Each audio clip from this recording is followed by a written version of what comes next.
ओम शांति। 8 अप्रैल 2025। अव्यक्त बाप दादा ने आज की मुरली में कहा है, मीठे बच्चे, सर्वोत्तम युग ये संगम है। इसमें ही तुम आत्माएं परमात्मा बाप से मिलती हो। यही है सच्चा सच्चा कुंभ। प्रश्न, कौन सा पाठ बाप ही पढ़ाते हैं, कोई मनुष्य नहीं पढ़ा सकते? उत्तर, देही अभिमानी बनने का पाठ एक बाप ही पढ़ाते हैं। ये पाठ कोई देहधारी नहीं पढ़ा सकता। पहले पहले तुमको आत्मा का ज्ञान मिलता है। तुम जानते हो, हम आत्माएं परम धाम से एक्टर बन पार्ट बजाने आए। अभी नाटक पूरा होता है। ये ड्रामा बना बनाया है। इसे कोई ने बनाया नहीं, इसलिए इसका आदि और अंत भी नहीं है। गीत जाग सजनियां जाग। ओम शांति। बच्चों ने यह गीत तो अनेक बार सुना होगा। साजन सजनियों से कहते हैं। उनको साजन कहा जाता है जब शरीर में आते हैं। नहीं तो वह बाप है, तुम बच्चे हो। तुम सब भक्तियां हो, भगवान को याद करते हो। ब्राइड्स ब्राइडग्रूम को याद करती हैं। सबका माशूक है ब्राइडग्रूम। वो बैठ बच्चों को समझाते हैं, अब जागो, नया युग आता है। नया अर्थात नई दुनिया सतयुग, पुरानी दुनिया है कलयुग। अब बाप आए हुए हैं, तुमको स्वर्गवासी बनाते हैं। कोई मनुष्य तो कह न सके कि हम तुमको स्वर्गवासी बनाते हैं। सन्यासी तो स्वर्ग और नर्क को बिल्कुल नहीं जानते। जैसे और धर्म है, वैसे सन्यासियों का भी एक और धर्म है। वह कोई आदि सनातन देवी देवता धर्म नहीं है। आदि सनातन देवी देवता धर्म की भगवान ही आकर स्थापना करते हैं। जो नरकवासी हैं, वही फिर सतयुगी स्वर्गवासी बनते हैं। अभी तुम नरकवासी नहीं हो, अभी तुम हो संगम युग पर। संगम होता है बीच का। संगम पर स्वर्गवासी बनने का तुम पुरुषार्थ करते हो, इसलिए संगम युग की महिमा है। कुंभ का मेला भी वास्तव में यह है सर्वोत्तम। इनको ही पुरुषोत्तम कहा जाता है। तुम जानते हो, हम सब एक बाप के बच्चे हैं। ब्रदरहुड कहते हैं ना। सभी आत्माएं आपस में भाई भाई हैं। कहते हैं हिंदू चीनी भाई भाई, सब धर्म के हिसाब से तो भाई भाई हैं। ये ज्ञान तुमको अभी मिला है। बाप समझाते हैं, तुम मुझ बाप की संतान हो। अभी तुम सम्मुख सुनते हो। वह तो सिर्फ कहने मात्र कह देते हैं कि सभी आत्माओं का बाप एक है। उस एक को ही याद करते हैं। मेल व फीमेल दोनों में आत्मा है। इस हिसाब से भाई भाई हैं, फिर भाई बहन, फिर उसके बाद स्त्री पुरुष हो जाते हैं। तो बाप आकर बच्चों को समझाते हैं। गाया भी जाता है आत्माएं, परमात्मा अलग रही बहुकाल। ऐसे नहीं कहा जाता कि नदियां और सागर अलग रहे बहुकाल। बड़ी बड़ी नदियां तो सागर से मिली रहती हैं। ये भी बच्चे जानते हैं, नदी सागर की बच्ची है। सागर से पानी निकलता है, बादलों द्वारा फिर बरसात पड़ती है पहाड़ों पर, फिर नदियां बन जाती हैं। तो सभी हो जाते हैं सागर के बच्चे और बच्चियां। बहुतों को ये भी पता नहीं है कि पानी कहाँ से निकलता है। ये भी सिखलाया जाता है। तो अब बच्चे जानते हैं ज्ञान सागर एक ही बाप है। ये भी समझाया जाता है, तुम सभी आत्माएं हो, बाप एक है। आत्मा भी निराकार है। फिर जब साकार में आते हो तो पुनर्जन्म लेते हो। बाप भी जब साकार में आए तब आकर मिले। बाप का मिलना एक बार होता है। इस समय आकर सबसे मिले हैं। यह भी जानते जाएंगे कि भगवान है। गीता में श्री कृष्ण का नाम डाल दिया है, परंतु श्री कृष्ण तो यहाँ आ न सके। वह कैसे गाली खाएंगे? ये तुम जानते हो, श्री कृष्ण की आत्मा इस समय है। पहले पहले तुमको ज्ञान मिलता है आत्मा का। तुम आत्मा हो, अपने को शरीर समझ इतना समय चले हो। अब बाप आकर देही अभिमानी बनाते हैं। साधु संत आदि कभी तुमको देही अभिमानी नहीं बनाते हैं। तुम बच्चे हो, तुमको बेहद के बाप से वर्षा मिलता है। तुम्हारी बुद्धि में है कि हम परम धाम में रहने वाले हैं, फिर यहाँ हम पार्ट बजाने आए हैं। अभी ये नाटक पूरा होता है। ये ड्रामा कोई ने बनाया नहीं है। ये बना बनाया ड्रामा है। तुमसे पूछते हैं, ये ड्रामा कब से शुरू हुआ? तुम बोलो ये तो अनादि ड्रामा है, इसका आदि अंत नहीं होता। पुराना सो नया, नया सो पुराना होता है। ये पाठ तुम बच्चों को पक्का है।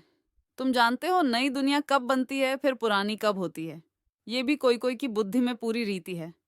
तुम जानते हो अभी नाटक पूरा होता है, फिर रिपीट होगा। बरोबर हमारा 84 जन्मों का पार्ट पूरा हुआ। अब बाप हमको ले जाने के लिए आए हैं।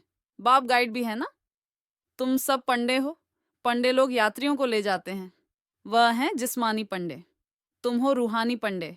इसलिए तुम्हारा नाम पांडव गवर्नमेंट भी है, परंतु गुप्त। पांडव, कौरव, यादव क्या करत भय। इस समय की बात है जबकि महाभारत लड़ाई का समय भी है। अनेक धर्म हैं, दुनिया भी तमो प्रधान है। वैरायटी धर्मों का झाड़ सारा पुराना हो गया है। तुम जानते हो इस झाड़ का पहला पहला फाउंडेशन है आदि सनातन देवी देवता धर्म। सतयुग में थोड़े होते फिर वृद्धि को पाते हैं। ये किसको भी पता नहीं। तुम्हारे में भी नंबरवार हैं। स्टूडेंट में कोई अच्छा समझदार होते हैं, अच्छी धारणा करते हैं और कराने का शौक होता है। कोई तो अच्छी रीति धारण करते हैं, कोई मीडियम, कोई थर्ड, कोई फोर्थ। प्रदर्शनी में तो रिफाइन रीति समझाने वाले चाहिए। पहले बताओ कि दो बाप हैं, एक बेहद का पारलौकिक बाप, दूसरा है हद का लौकिक बाप। भारत को बेहद का वर्षा मिला था। भारत स्वर्ग था जो फिर नर्क बना है। इनको आसुरी राज्य कहा जाता है। भक्ति भी पहले पहले अव्यभिचारी होती है। एक शिव बाबा को ही याद करते हैं। बाप कहते हैं, बच्चे पुरुषोत्तम बनना है तो जो कनिष्ठ बनाने वाली बातें हैं उन्हें न सुनो, एक बाप से सुनो। अव्यभिचारी ज्ञान सुनो और कोई से जो सुनेंगे वह है झूठ। बाप अभी तुमको सच सुनाकर पुरुषोत्तम बनाते हैं। ईविल बातें तुम सुनते सुनते कनिष्ठ बन गए हो। सोजरा है ब्रह्मा का दिन, अंधियारा है ब्रह्मा की रात। ये सब पॉइंट्स धारण करनी है।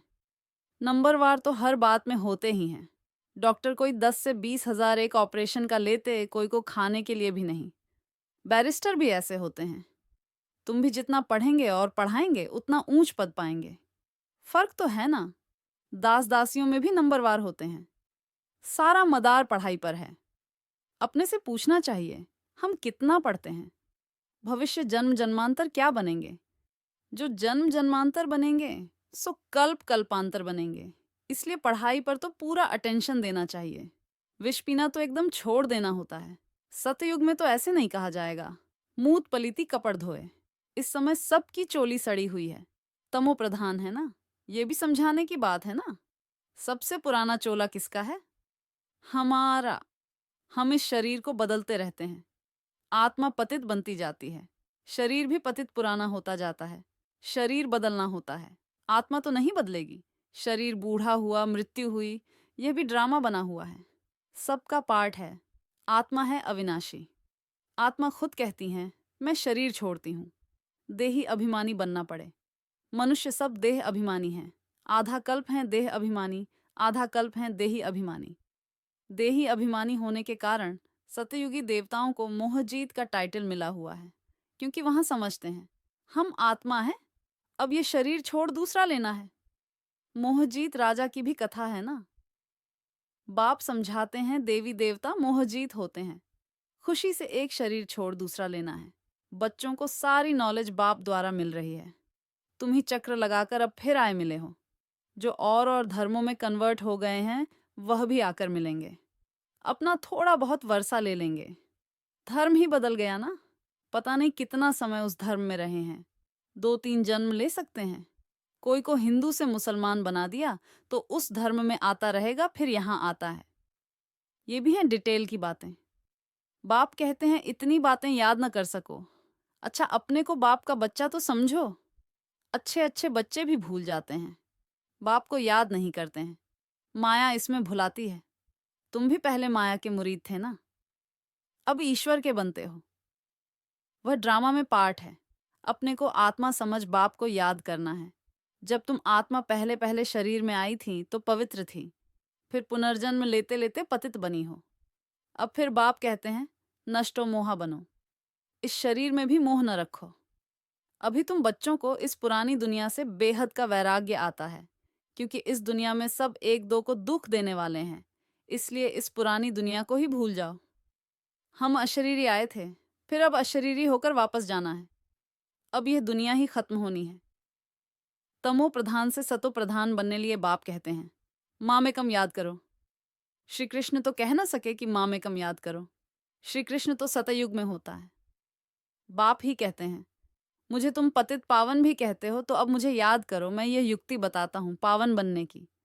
कल्प कल्प की युक्ति बताता हूँ। जब पुरानी दुनिया होती है तो भगवान को आना पड़ता है।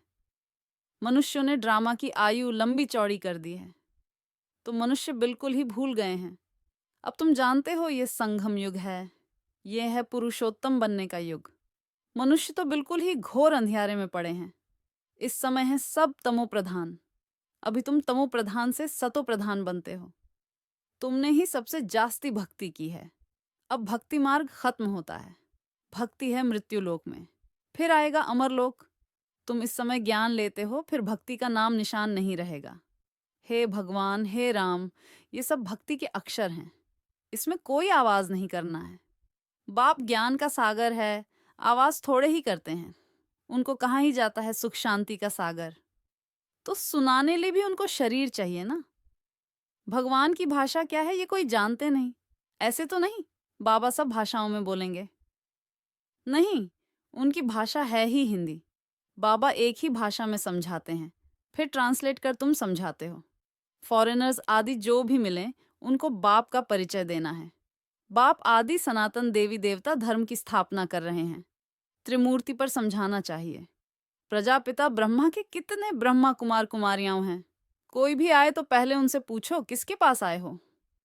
बोर्ड तो लगा पड़ा है प्रजापिता, वह तो रचने वाला हो गया, परंतु उनको भगवान नहीं कह सकते हैं। भगवान निराकार को ही कहा जाता है। यह ब्रह्मा कुमार कुमारियां ब्रह्मा की संतान हैं। तुम यहाँ किस लिए आए हो? हमारे बाप से तुम्हारा क्या काम? बाप से बच्चों का ही काम होगा ना। हम बाप को अच्छी रीति जानते हैं।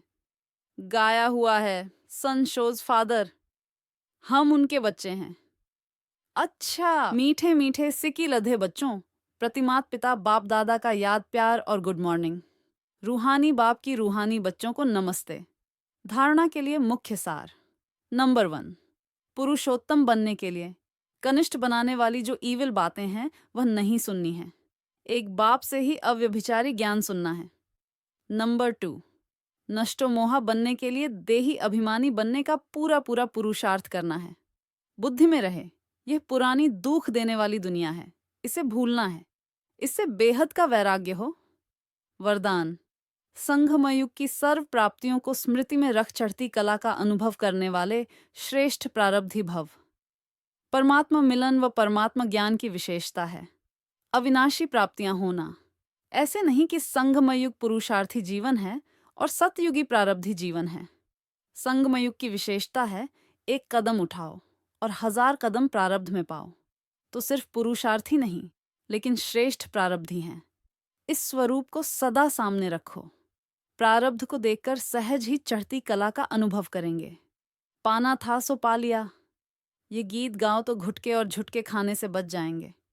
स्लोगन, ब्राह्मणों का श्वांस हिम्मत है, जिससे कठिन से कठिन कार्य भी आसान हो जाता है। अव्यक्त इशारे, कंबाइंड रूप की स्मृति से सदा विजयी बनो। जैसे ब्रह्मा बाप को देखा कि बाप के साथ स्वयं को सदा कंबाइंड रूप में अनुभव किया और कराया। इस कंबाइंड स्वरूप को कोई अलग कर नहीं सकता। ऐसे सपूत बच्चे सदा अपने को बाप के साथ कंबाइंड अनुभव करते हैं। कोई ताकत नहीं जो उन्हें अलग कर सके। ओम शांति। शुक्रिया बाबा। शुक्रिया।